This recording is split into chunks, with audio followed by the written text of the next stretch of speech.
everybody. Thank you for tuning in to the Clan Chattan Association YouTube channel. And it is Clan Macthomas month. As you know, we want to spotlight each one of the 12 clans, each of the 12 months of the year.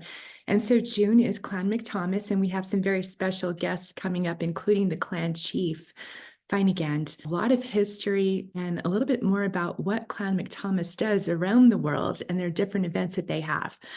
So I wanted to start out the month with just a little bit of information for you about Clan Macthomas so you can see how they fit in to the association.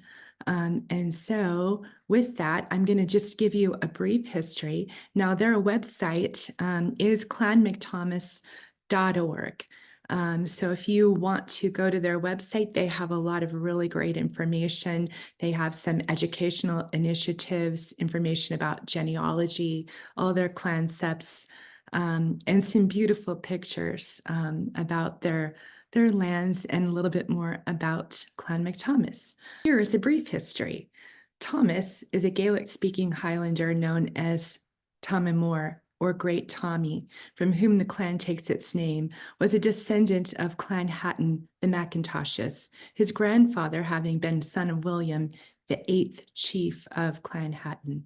Thomas lived in the 15th century at a time when the Clan Chattan Confederation had become large and unmanageable, and so he took his kinsmen and his followers across the Grampian mountains, from Badenoch to Glenshee, where they settled and they flourished, being known as McComie, phonetic form of Gaelic MacThomaidh, McColm, McComas, from MacThom and MacThomas. To the government in Edinburgh, they were always known as MacThomas and are so described in the role of the clans in the Acts of Scottish Parliament of 1587 and 1595, and MacThomas remains the official name of the clan to this day. The early chiefs of Clan Macthomas were seated at the Tom, on the east bank of Shee Water, opposite Spittal of Glenshee, the site thought to be that of the tomb of the legendary Diarmaid, the Finglayan saga, which Glenshee has so many associations to. And again, I hope I'm pronouncing these names correctly. Most likely I am not, so I do apologize. Please accept my apologies. In about 1600, when the 4th chief, Robert MacThomaidh of Tom, was murdered, the chiefship was passed to his brother John McComie of Finegand, and 3 miles down the glen, which became the seat of the chiefs. Finegand is a corruption of the Gaelic Fieth ni Cain, meaning burn of the heads, and refers to the time when some tax collectors were attacked by some clansmen who cut off their heads and threw them in the nearby burn. By now, the Macthomases had acquired a lot of property in the glen, and houses were well established at Carrow and Benzian, with sheelings up Glenbeig. The time was spent breeding cattle, fighting off those seeking to rustle them, one such skirmish in 1606 being remembered as the Battle of Carnwell. The 7th chief was John McComie, or otherwise known as Ian Mor, and his deeds have passed into the folklore of Perthshire and Angus, wherein he is generally known as McComie Mor. The legends surrounding this Highland hero abound. He put a flight to some tax collectors in defense of a poor widow single-handed. He kills the Earl of Athol's champion swordsman. He slays the man who insulted his wife. He fights his son in disguise to test his courage, and he overcomes a ferocious bull with his bare hands, and he is even familiar with the supernatural. Today, a large stone at the head of Glen Prosen is known as McComie Mor's Pudding Stone, a nearby spring as McComie Mor's Well, while at the top of Glen Beanie, a rock shaped like a seat is called McComie Mor's Chair. Ian Mor joined Montrose at Dundee in 1644 and fought for the king's cause throughout the campaign, personally capturing Sir William Forbes of Craiggivar. But after the defeat at Philiphaugh, he withdrew from the struggle and devoted his energies to cattle raising.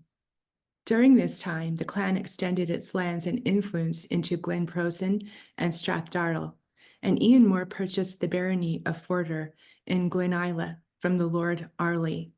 Forder Castle had been burnt 11 years earlier, as recounted in the ballad The Bonny House of Arley, And so Ian Mor made his home at Crendart, 2 miles north of that castle.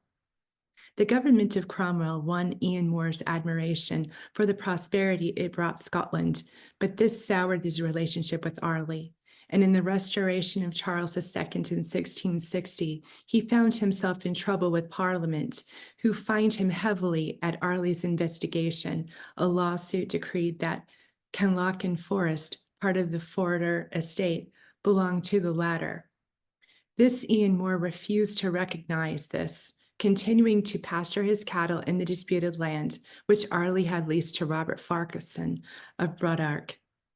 Badenoch was Ian Mor's cousin, but the dispute over the forest led to a bitter feud, culminating in a skirmish at Drumgley, just west of Forfar, where at a spot now known as McComie's Field, Badenoch was slain on the 28th of January in 1673, along with two of Ian Mor's sons.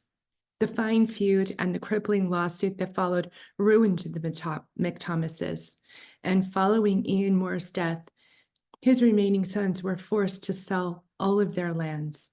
The MacThomas chief is mentioned in government proclamation in 1678 and 1681, but the clan was now drifting apart, with some going south into the Tay Valley, changing their name to Thomson, or into Angus and Fife, where they became Thomas, Tom, or Toms.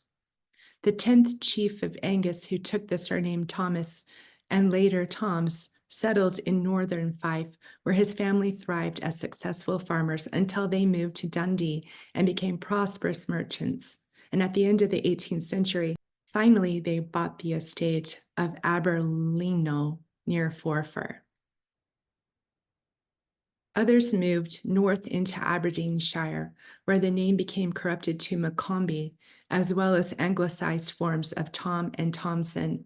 In Aberdeenshire, the principal MacThomas family were the McComies of Eastern Skene, and it is one of their party, William Combe of Tillyfor, MP for South Aberdeenshire at the end of the 19th century, who is today regarded as the father of the world-famous Aberdeen Angus breed of cattle. Patrick Hunter Thomas Toms of Aberlemno, 15th chief, was provost of Dundee from 1847 to 1853, whilst his heir, the eccentric George Hunter MacThomas Toms, advocate, bon vivant, and philanthropist, became sheriff of Caithness, Orkney, and the Shetlands in 1870, donating during his lifetime large sums to St. Giles Cathedral in Edinburgh, and upon his death in 1903, his vast fortune to the St. Magnus Cathedral in Kirkwall. Having lost the Aberlemno estate, the Chiefly family assumed the name MacThomas.